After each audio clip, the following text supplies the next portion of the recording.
Welcome back to the One Question Leadership Podcast. I'm Glenn Caruso, head football coach at the University of St. Thomas, and so happy you tuned in. You know, quite often we get so caught up in the daily grind of work or coaching or recruiting that we don't often take time to reflect. I would encourage everybody to take just a few minutes each day to try and see the bigger picture, to stop and realize that in the end, we're going to be judged on what we choose to believe, who we choose to love, and what we decide to leave behind in the hearts and minds of not just our players, not just our coworkers, but also our children. And remember, if we're doing it right, we're coaching football for life. Greetings, this is Ty Brown, and welcome to the One Question Leadership Podcast, where we highlight executive and organizational leadership. Be sure to follow us on Twitter at 1Q Leadership. Our guest today is Coach Rekha Patterson. Coach Patterson is the head women's basketball coach at Southeast Missouri State University. Greetings, Coach. Thanks for joining us. Good morning, and thanks for having me. I really appreciate it.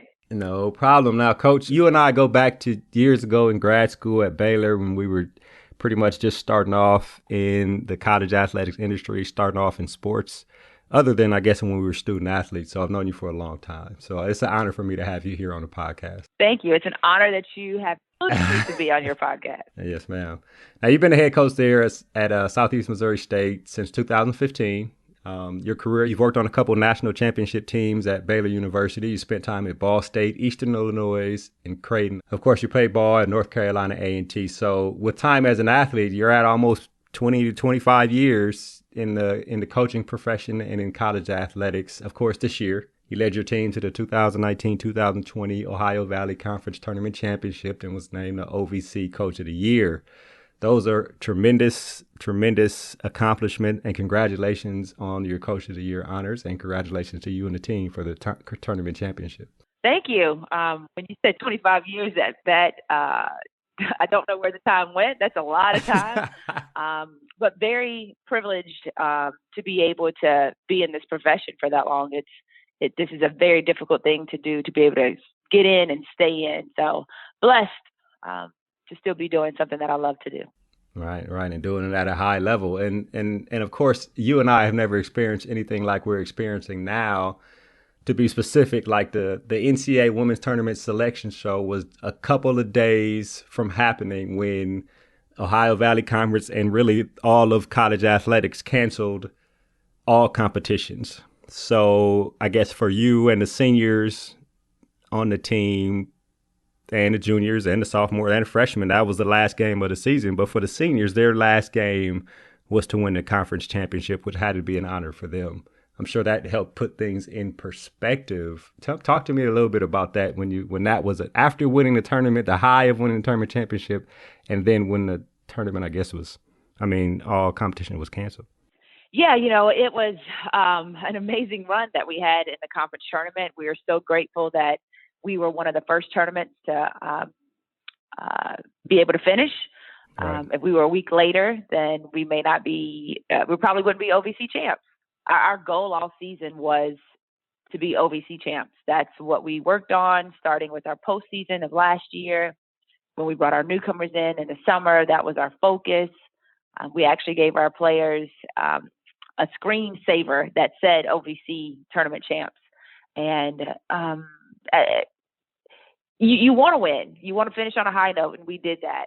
And then we had time to just see our names pop up on ESPN, knowing that we were in the tournament and going to be dancing. And we talked about that and how good that was going to feel. And on that Thursday, we were headed to practice, and we got the notification that the NCAA had canceled everything. And obviously, you feel for everyone on the team. But as you said, those seniors, they thought that they were going to continue to play. They were excited about putting on their practice uniform and practicing in March and having something to play for and being able to represent our university and community. We wanted to continue playing. But as our team chaplain reminded us, our goal was to be OVC tournament champs. And that's what we were. We wanted to be playing our best basketball when it mattered, and we did. And no matter the fact that we could not continue due to the coronavirus, we always will be able to say that we're champs. Right, which is excellent. Now, you've been around success as a basketball coach, of course, this past season included. Worked for and with some successful leaders in terms of basketball coaches. I wonder about the leadership traits you've gathered during your career especially now that you've been a head coach for 4 or 5 years now, what traits do you lead with now? Like, what did you learn as you were working for the Coach Mokis of the world, and what do you lead with now? Well, I'm grateful that I had the opportunity to work for many different successful coaches. The great thing that you can learn from that is there's a lot of different ways to have success. I think the most important thing is you got to be authentic. That's the one thing I learned from all of them. Like, they were so different, but they had success. You've got to be authentic, and then you've got to find what matters most to you, and you got to stick to it, even on those tough days. The things I've learned from being a head coach over these last 5 years is, and this was probably a little bit difficult for me because, most people do it the way they do it, and that's it. But I've had to learn to love my players the way they need to be loved, not necessarily the way that I would just want to love them in a blanket way. Each of them needs something different from me. And if it's my purpose to help them be their best self, then I've got to love them so that they can be their best self. And then I have to empower our young women to find their voice and then let them use that voice. I ask them questions at halftime. I ask them questions of what they want to do during the game. We work hard, we prepare, but they're the ones who are out there playing. They know, they got a vibe and a feel for what's going on. So empower them to use their voice. And those are some of the things that I've learned in my 5 years. Right. You mentioned that it was a challenge initially. How long into your head coaching career did it take for you to learn that each player needed their own version of love and coaching? Like, did something major happen, or talk to me a little bit about that part in terms of your growth as a head coach? I think it took 3 years for me to learn that. When you're first taking over a program who hasn't had success, you got to learn how to win, and you got to make sure those young ladies are believing in themselves and believing in each other. And that takes time. And as you start to recruit talented players that can help you have success, you got to figure out how to blend them together and but still allow them to be themselves. And so it took me 3 years. I think we have what we call sisterhood sessions, and that's where we just talk about different things and we get to know each other better, and we work on our team chemistry and our team bond. And we went through the love language, finding out what was each of our players' love language, and let them get up and explain what makes them feel good. And as coaches, it's part of our job to help them feel good so that they play good. And so it took a little while to get to that. And then I wanted to have an experience with my players where I know they're not going to always agree with everything I say. And I'm okay with that. They're not going to always like me. I'm okay with that. But my goal is for them to know that I love them, and that when I make decisions, it's in the best interest of the program. And so, yeah, it took a little while to get to that. But I feel like this year was a year where we were able to accomplish that, and they could see my love for them in a way that they hadn't seen before. Right. I'll ask one more question on that. Was your style that you have grown into, was that modeled for you from some of the leaders you worked for and with, or is that something you had to realize, this works better for me as a leader? I think it's a little bit of both. Okay. Seeing it from a different perspective, they did love all of our coaches. All coaches, we love our kids. There's no doubt about that. But I needed to work through that, I guess, on my own. Looking back at it now, though, I think, yes, I could see that in some of our coaches that I've worked with and worked for. It just looked a little different whenever I was in it. Right. Well, you talk about winning. You talk about a successful year. You mentioned this year you've seen things click. You win the Coach of the Year for the Ohio Valley Conference. I wonder, has winning this year put some things in perspective internally, winning and then the rest of the year being taken away? Like, as you process that internally as a head coach, as a leader, leading young women and leading your staff internally. Tell me about how things were put in perspective when all of a sudden things are snatched away. And then externally, how have you had to put things in perspective for the people that you lead? Well, I know it's a cliche, but I think it's extremely true. You win in life with people. And, as coaches in this profession, you spend so much time with your assistant coaches and your players and your support staff that it's really important to have people that are on your train, and on your train authentically. Now, that doesn't mean everybody always agrees, but they understand that what we're doing is bigger than us individually. And that's myself included. We're all on this train together. Yes, I'm in the front of it, and I'm behind it, or whatever the case may be, but we're on it together. And so people matter. And it's my hope that I make sure that the people that I'm around feel valued, and they know that they are valued and appreciated.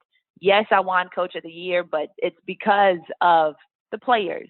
It's because of our assistant coaches, our director of operations, of our athletic trainer, our strength and conditioning coach, our academic advisor. These are the people that have their hands on our program every single day. And if they don't do what they're supposed to do, then it's a struggle. And so we had an amazing staff this season that was all in, and it felt really good. So you win with people, and people are very, very important. And so I hope I am as good to them as they are to me. Right. And I'm sure that's not a new philosophy. So have you seen that over the last 3 or 4 years as a head coach in terms of the players? Have you seen them embrace that philosophy and I guess the turnaround which led to the success this year and hopefully success in the future? You know, our theme for the year was One Healthy Heartbeat, and we wanted to do that by serving others, serving the team, serving the program, serving our university, serving our community, and making sure that we were doing good for others as often as we could, even if it was a simple holding the door for somebody or complimenting someone or pouring good into them. That was really important for us this season. And so, yeah, I think our young ladies, they bought into that. They believed in that. That mattered to them. And I think it showed on the court. One of the things I'm very proud of is the fact that our community could see that. People who attended the games, they could see our players serving each other and enjoying each other. And I think that's a big part of having success. Right. Well, I'll circle back to this before we wrap the conversation. Obviously, we're facing something we've never seen before with this whole coronavirus. I mean, the world is, right, that we haven't seen in our lifetime at least. And the challenges are great, right? Of course, there are still celebrations. I know that coaches, of course, in my however long I worked at the American Football Coaches Association, 13 to 14 years, you start realizing that coaches thrive off preparation, right? Preparation is probably the heart of how a coach finds success. I wonder what kind of direction are you providing for your players and your staff in terms of preparing for whatever comes next, whether it's on the court, off the court, in life, with family, with friends, anything. Talk to me about how you're coaching the people you lead through trying to prepare for uncertainty of the future. Well, you absolutely prepare. That's part of what we do. The majority of what we do is preparing. But you also prepare for the worst and hope for the best. You focus on the things that you can control, and then as we tell our team, we have to make adjustments sometimes. Like if a player gets hot in the middle of a game, then we have to adjust to that. Or if a team is doing something, we have to adjust. So we prepare, but then we adjust. I think communication is key. Staying in contact with people, making sure they understand what the expectations are, what it is we need to be doing, what can we do in these times, and doing the best that we can do with what we have. So, we are communicating with our players often. We're checking in on them about their well-being, seeing how they are, because this is different than what they expected, making sure that we have whatever resources available to them to help them through this time. And then it's a refocus. They're student athletes and they're students first. And so now our priorities have turned to academics and making sure that everybody's good to go there, which is what most of us would be doing at this time anyway. If, once our season ended, you're focused on academics, you start working on recruiting, which never ends, and making sure that our players are healthy. That part doesn't change. So prepare for the worst, hope for the best, be able to make adjustments, and then communicate through everything. Right, and find some semblance of normalcy in terms of the things you mentioned, right? Recruiting, academics, the things that make sure we're doing those things great. I wonder what your communication has been with the seniors. I mean, obviously academics is still important, but they probably are uncertain about what graduation means, if there's going to be a graduation. Where will they go after graduation? Will there be jobs? Talk about that leadership aspect. That's a little different, right? It is. It really is. We talk with our seniors. Really, it's at the end of their junior year. We start sitting down with them and talking about what their plan is. One of the things we do in our programs, we make our players do job shadowing or internships in the summer when they're here for summer school so that they can start getting ready for this moment. And then throughout the senior year, we're having individual meetings about what your plan is. We make sure they go to the career fair so that they're not waiting to the end of the season to start making plans. So most of our players have had something, some options that they've been working on, but yeah, everything has changed now. And so it's trying to help them navigate this time. I know the world of college athletics. That's what I know. So we utilize our resources that we have on campus. Career services is amazing. And they've been helping out all of our students here. And I'm sure on most college campuses, they're helping them out. But just trying to help these young ladies navigate what's next, making sure they know that they have everything they need already inside of them for whatever is next. And, this is just like going into maybe a game where you don't have a whole lot of preparation time. You know who you are, you know what you do, you know to believe in yourself, and then you just got to work for it. So, and if they're anything like we were coming out of school, you lean hard on those coaches for some type of leadership when you go into trying to figure out where you're going into next. Rekha, this has been an excellent conversation. I really appreciate you joining us here on the One Question Leadership Podcast. Well, thank you again for having me. I appreciate it. Yes, ma'am. That was Coach Rekha Patterson. She's the head women's basketball coach at Southeast Missouri State. And of course, this is Ty Brown with One Question. And keep in mind, the role of a leader is to create and maintain an environment that people want to be a part of. And as always, be better tomorrow than you are today.